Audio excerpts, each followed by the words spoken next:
ജർമ്മനിയിലെ ഫുഡിനെ കുറിച്ച് ഞാൻ നിങ്ങളോട് പറഞ്ഞിട്ടുണ്ടല്ലോ. അപ്പോൾ ഞങ്ങൾ സ്ഥിരമായിട്ട് പോകുന്നൊരു റെസ്റ്റോറൻറ്റ് നിങ്ങൾക്ക് പരിചയപ്പെടുത്താമെന്ന് വിചാരിച്ചു. ബെസ്റ്റർ പാസ്ത എന്നാണ് ഈ റെസ്റ്റോറൻറ്റിൻ്റെ പേര്. പേരിൽ പോലെ തന്നെ പാസ്തയാണ് ഇവിടുത്തെ മെയിൻ ഐറ്റം. അല്ലാതെ നമുക്ക് പിസ്സയും സാലഡ്സും വെറൈറ്റി സാലഡ്സൊക്കെ ഇവിടെ കിട്ടും. വെജിറ്റേറിയൻസിന് നിറയെ ഓപ്ഷൻസ് ഈ റെസ്റ്റോറൻറ്റിലുണ്ട് കേട്ടോ. അപ്പോൾ സാറ്റർഡേ എല്ലാം ഭയങ്കര തിരക്കായിരിക്കും. ഇവിടെ സീറ്റൊക്കെ കിട്ടാൻ ഒരു ബുദ്ധിമുട്ടായിരിക്കും. അപ്പോൾ ഞങ്ങളൊരു സാറ്റർഡേ ആണ് ഇവിടെ പോയത്.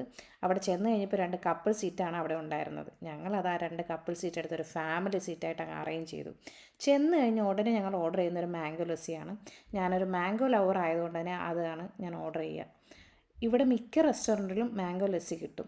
വേദക്കുട്ടിയാണെങ്കിൽ ഈ മാംഗോ ലസ്സി കിട്ടിക്കഴിഞ്ഞാൽ അവിടെ കുറച്ച് നേരം ഒരു ശല്യമില്ലാതെ കിട്ടിക്കോളും. അവൾക്ക് ചെന്ന് കഴിഞ്ഞാൽ ഉടനെ ഫുഡ് വേണം. അപ്പോൾ ഞങ്ങൾ ആദ്യം ഓർഡർ ചെയ്തത് പ്രസ്റ്റോ പാസ്ത എന്നുള്ളൊരു ഐറ്റമാണ്. അപ്പോൾ അത് നല്ലൊരു ഐറ്റമാണ് കേട്ടോ. ഞങ്ങൾക്ക് ഒരുപാട് ഇഷ്ടമുള്ളൊരു പാസ്തയാണിത്. മോനും ഒരുപാട് ഇഷ്ടമാണ്. ഞങ്ങൾ ഒരുപാട് ഫുഡ് ഞങ്ങൾ ആദ്യം ഓർഡർ ചെയ്യത്തില്ല. ഞങ്ങൾ ആദ്യം 1 2 ഐറ്റമേ ഓർഡർ ചെയ്യത്തുള്ളൂ.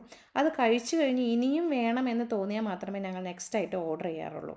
ഇപ്പോൾ ഈ പ്രസ്റ്റോ പാസ്ത ഞങ്ങൾ വേറെ റെസ്റ്റോറൻറ്റുകൾ ഓർഡർ ചെയ്തിട്ടുണ്ടെങ്കിലും ഈ ഒരു ടേസ്റ്റ് ഞങ്ങൾക്ക് വേറെ ഒരു റെസ്റ്റോറൻറ്റും കിട്ടിയിട്ടില്ല കേട്ടോ. നമ്മൾ ഫുഡ് ഓർഡർ ചെയ്ത് കഴിഞ്ഞാൽ നമുക്കൊരു നമ്പർ പ്ലേറ്റ് കിട്ടാറുണ്ട്. അത് നമ്മൾ നമ്മുടെ ടേബിളിൽ വെച്ചാൽ മതി. നമ്മുടെ ആ നമ്പർ അനുസരിച്ച് നമ്മുടെ ഓർഡർ ചെയ്ത സാധനം നമ്മുടെ ടേബിളിലെത്തും. ഞങ്ങൾ സെക്കൻഡായിട്ട് ഞങ്ങൾ ഓർഡർ ചെയ്തത് ഒരു ടൊമാറ്റോ സൂപ്പാണ്. ഒരു ചെറിയ ത്രോട്ട് പെയിൻ ഉണ്ടായതുകൊണ്ട് ചൂടായിട്ട് എന്തെങ്കിലും കുടിക്കണമെന്ന് തോന്നിയാണ് അങ്ങനെയാണ് ഓർഡർ ചെയ്തത്. നമ്മുടെ നാട്ടിലെ പോലത്തെ ഒരു ക്വാണ്ടിറ്റി അല്ല കേട്ടോ ഇത്. അതിനേക്കാൾ ഒരു നല്ലൊരു ക്വാണ്ടിറ്റിയാണ് ഇവിടെ കിട്ടുന്നത്. കൂടാതെ ഒരു തിക്നെസ്സും ഭയങ്കര കൂടുതലാണ് ഇവിടുത്തെ. നല്ല ടേസ്റ്റുള്ള ഒരു ടൊമാറ്റോ സൂപ്പായിരുന്നു കേട്ടോ ഇത്. ഈ സൂപ്പിൻ്റെ കൂടെ അവർ 2 3 ബ്രെഡിൻ്റെ കഷ്ണം കൂടി തന്നിട്ടുണ്ടായിരുന്നു കേട്ടോ. ഇതിൻ്റെ പർപ്പസ് എന്താണെന്ന് അറിയില്ല. എന്തായാലും ഞാനത് മുക്കി അങ്ങ് എൻജോയ് ചെയ്ത് കഴിച്ചു. ഈ 2 ഐറ്റം അല്ലാതെ ഞങ്ങളുടെ ഫേവറേറ്റ് ആയിട്ടുള്ള കുറേ ഡിഷസ് ഉണ്ട്. ഇനി വരുമ്പോൾ അത് ഇൻട്രൊഡ്യൂസ് ചെയ്യാം.